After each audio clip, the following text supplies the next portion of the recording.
ఆటంకాలు ఆంక్షలు ఆరోపణలు ప్రత్యారోపణలు సవాళ్లు ప్రతి సవాళ్ల మధ్య బండి సంజయ్ 5వ విడత ప్రజా సంగ్రామ యాత్ర ముగిసింది. నిర్మల్, ఖానాపూర్, కోరుట్ల, జగిత్యాల, కరీంనగర్ సాగిన పాదయాత్రలో ప్రజల సమస్యలను తెలుసుకున్నాడు. పాదయాత్ర ముగింపు సభలో బీఆర్ఎస్ ప్రభుత్వంపై బీజేపీ నేతలు తీవ్ర విమర్శలు చేశారు. Watch the story. ఆటంకాలు ఆంక్షలు ఆరోపణలు ప్రత్యారోపణలు సవాళ్లు ప్రతి సవాళ్ల మధ్య బండి సంజయ్ 5వ విడత ప్రజా సంగ్రామ యాత్ర సాగింది. పోలీస్ కేసులు, కోర్టు చిక్కులు దాటుకుని పాదయాత్ర కొనసాగించారు తెలంగాణ బీజేపీ రథసారథి బండి సంజయ్. ప్రభుత్వ వైఫల్యాలను ఎత్తి చూపుతూ ప్రజా సమస్యలను తెలుసుకుంటూ మథోల్, నిర్మల్, ఖానాపూర్, కోరుట్ల, జగిత్యాల, కరీంనగర్ నియోజకవర్గాల మీదుగా సాగింది యాత్ర. 5వ విడత టూర్లో మంత్రి ఇంద్రకరణ్ రెడ్డిపై బండి చేసిన హాట్ కామెంట్స్ పొలిటికల్ గా హీట్ పుట్టించాయి. నిర్మల్ వేదికగా బండి, ఇంద్రకరణ్ మధ్య సవాళ్లు ప్రతి సవాళ్లు నడిచాయి. ఎమ్మెల్సీ కవిత పైన హాట్ కామెంట్స్ చేశారు బండి సంజయ్. దాంతో ఇరువురి మధ్య డైలాగ్ వార్ నడిచింది. మైన్సా పాకిస్తాన్ లో ఉందా, మైన్సా బంగ్లాదేశ్ లో ఉందా, మైన్సా ఆఫ్ఘనిస్తాన్ లో ఉందా? మైన్సాకు రావడానికి భారతీయ జనతా పార్టీ కార్యకర్తలు వీసా తీసుకొని రావనా చెప్పాలి రాష్ట్ర ముఖ్యమంత్రి.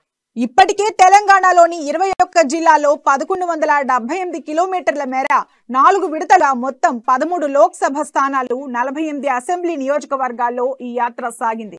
ఇప్పుడు 5వ విడత పాదయాత్రను కూడా పూర్తి చేశాడు బండి సంజయ్.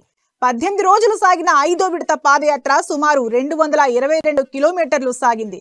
నవంబర్ 28న ప్రారంభమైన 5వ విడత యాత్ర డిసెంబర్ 17 వరకు కొనసాగాల్సి ఉన్న 2 రోజుల ముందుగానే ముగించారు బండి సంజయ్. ముఖ్యంగా 5వ విడత పాదయాత్ర హై టెన్షన్ మధ్య ప్రారంభమైంది.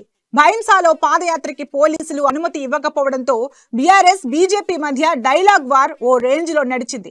చివరకు బీజేపీ కోర్టుకు వెళ్లగా పాదయాత్రకు షరతులతో అనుమతి ఇచ్చింది. భైంసా అడెల్లి పోచమ్మ తల్లి ఆలయంలో ప్రత్యేక పూజలు చేసిన బండి సంజయ్ పాదయాత్రను ప్రారంభించారు. ఆ తర్వాత రోజే నిర్మల్ జిల్లాలో భారీ బహిరంగ సభ నిర్వహించి బీఆర్ఎస్ నేతలకు గట్టి కౌంటర్ ఇచ్చింది బీజేపీ.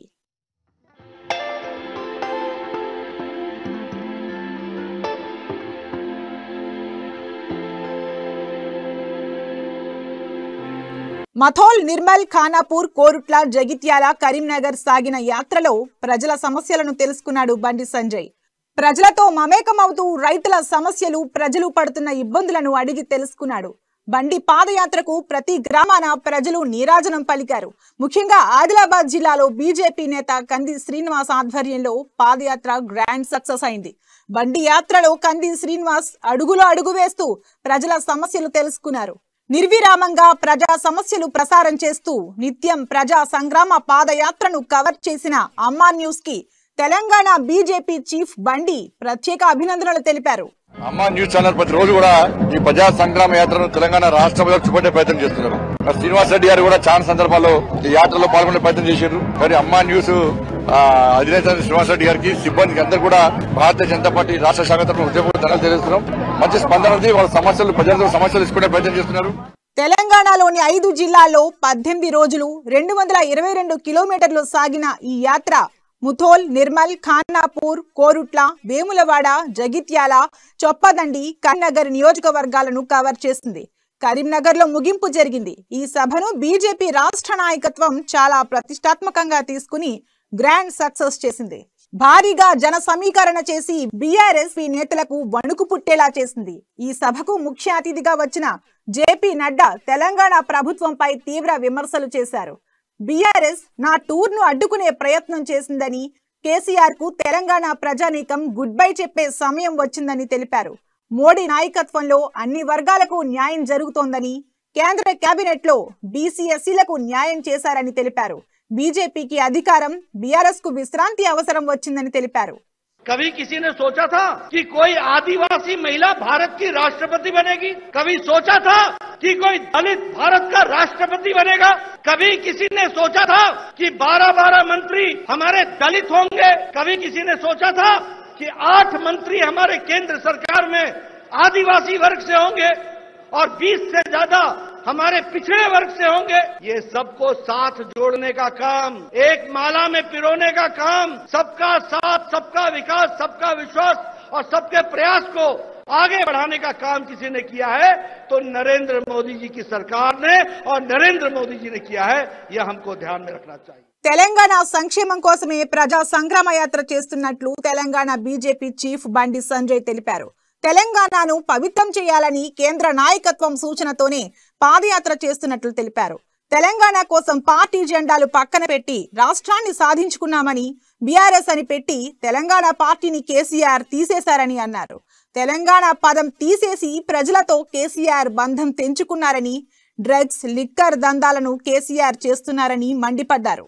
టిఆర్ఎస్ పార్టీ దుకాణం మూసేసి వాళ్ళ ఢిల్లీలో బ్రాంచ్ ఆఫీస్ దగ్గర బీఆర్ఎస్ అట బండిపోట్ల రాష్ట్ర సమితి అన్నది, ఫారెన్ రెస్టారెంట్ సమితి అన్నది.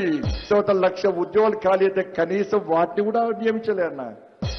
ఏం సాధిస్తామో తెలంగాణ రాష్ట్రం వచ్చిన తర్వాత ఎన్ని నోటిఫికేషన్స్ ఇన్నా రాష్ట్ర ముఖ్యమంత్రి నోటిఫికేషన్ ఇస్తాడు, నోటిఫికేషన్ తప్పు చేస్తాడు కోర్టులో పిటిషన్ ఏం చేయదనే ఇంతవరకు 8 సంవత్సరాలు ఒక్క నోటిఫికేషన్ ఇవ్వకుండా అసెంబ్లీ జరుగుతానో ఎన్నికలు వస్తానో నోటిఫికేషన్ ఇస్తానని చెప్పి తప్ప ఒక్కరికి ఉద్యోగాలన్నా నరేంద్ర మోడీ ఇచ్చిన 1,46,000 ఉద్యోగాలు 1,46,000 ఉద్యోగాలు నా నరేంద్ర మోడీ కేంద్ర సర్కారీ నౌకర్లు ఇచ్చిన మొన్న. కేసీఆర్ ప్రభుత్వాన్ని బొంద పెట్టేందుకే కరీంనగర్ లో సభ నిర్వహించామని బీజేపీ ఎమ్మెల్యే ఈటల అన్నారు.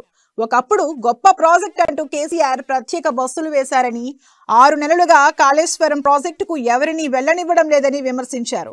ప్రాజెక్ట్ కాంట్రాక్టర్లకు కేసీఆర్ డబ్బులు ఇచ్చారు కానీ భూములిచ్చిన ప్రజలకు ఒక్క పైసా కూడా ఇవ్వలేదని మండిపడ్డారు. మార్పుకు నాంది కరీంనగర్ అన్న ఈటల కేసీఆర్ నీకు 8 ఏళ్లలో 1,00,000 కోట్లు ఎలా వచ్చాయో చెప్పాలని ఈటల డిమాండ్ చేశారు.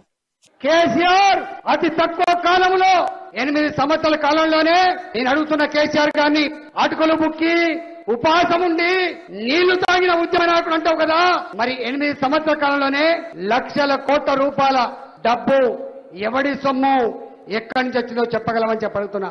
ఆనాడు చెప్పిన మాట ఏంటి?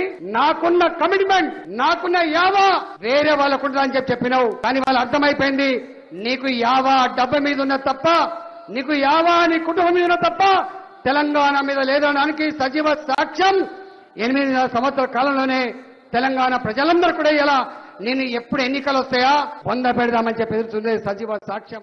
ఇక రాష్ట్ర ప్రభుత్వం ఎన్ని ఇబ్బందులకు గురి చేసినా భైంసాలో సంగ్రామ యాత్ర నిర్వహించామని ఎంపీ సోయం బాపురావు అన్నారు.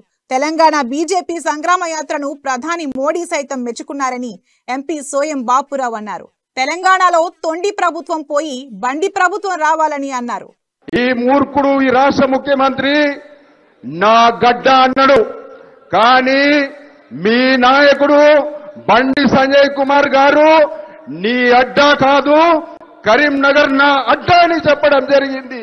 కాబట్టి మీరు బండి సంజయ్ ఇవాళ కరీంనగరే కాదు కేసీఆర్ నువ్వు తెలంగాణని అడ్డా అనుకున్నావు కదా, రాబోయే రోజులలో తప్పనిసరిగా బండి సంజయ్ తెలంగాణ అడ్డగా మారుతారని కూడా ఈ సందర్భంగా తెలియజేయడం జరుగుతోంది. టీఆర్ఎస్ పార్టీని ప్రజలు అంతం చేశారని, రోజు రోజుకు బీఆర్ఎస్ పార్టీ దిగజారుతోందని ఎంపీ అరవింద్ అన్నారు. వచ్చే ఎన్నికల్లో బీజేపీకి పట్టం కడుతున్నారని అర్థమవుతోంది. కాంగ్రెస్ కార్యకర్తలకు సోయి వచ్చింది కానీ నాయకులకు రాలేదని విమర్శించారు.